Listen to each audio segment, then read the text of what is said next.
ఇక దేశవ్యాప్తంగా సంచలనం రేపిన బాలీవుడ్ నటుడు సైఫ్ అలీ ఖాన్ దాడి కేసులో రోజుకో నిజం బయటకొస్తోంది. దాడి జరిగిన జనవరి 12 నుంచి ఒక్కో విషయం బయటపడుతుంది. అయితే ఈ కేసులో దర్యాప్తు చేస్తున్న పోలీసులు స్పీడ్ పెంచారు. కాగా ప్రస్తుతం సైఫ్ ఆరోగ్యం నిలకడగా ఉన్నట్లు వైద్యులు తెలిపారు.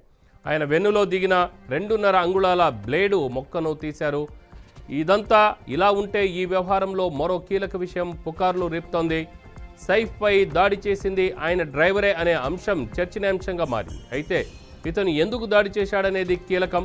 డ్రైవర్ ప్రియురాలు సైఫ్ ఇంట్లో పని మనిషిగా పనిచేస్తోంది. పని మనిషితో సైఫ్ ఎఫ్ఐఆర్ పెట్టుకోవడమే ఆయనపై దాడికి దారితీసిందని సోషల్ మీడియాలో ప్రచారం సాగుతోంది. పని మనిషి డ్రైవర్ ఇద్దరు లవర్స్. వీళ్ళిద్దరి మధ్య సైఫ్ అడ్డుగా ఉన్నాడనే డ్రైవర్ దాడి చేసినట్లు అంటున్నారు. దాడి జరిగిన రోజు రాత్రి సైఫ్ ఇంట్లో చిన్న పార్టీ జరిగింది. ఆ పార్టీలో సైఫ్ అలీ ఖాన్ భార్య కరీనా కపూర్ ఆమె స్నేహితులతో పార్టీ చేసుకుంది. ఆ సమయంలో ఈ దాడి జరిగినట్లు తెలుస్తోంది. దాడి జరిగిన గంట తర్వాత భార్యకు సమాచారం అందింది.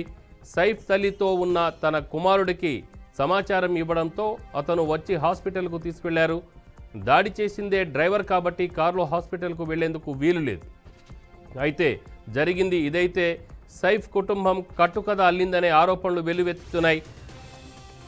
అది కాక పోలీసులు దర్యాప్తులో భాగంగా సీసీటీవీ ఫుటేజ్ పరిశీలిద్దామనుకుంటే అక్కడ కెమెరాలు లేకపోవడం గమనార్హం.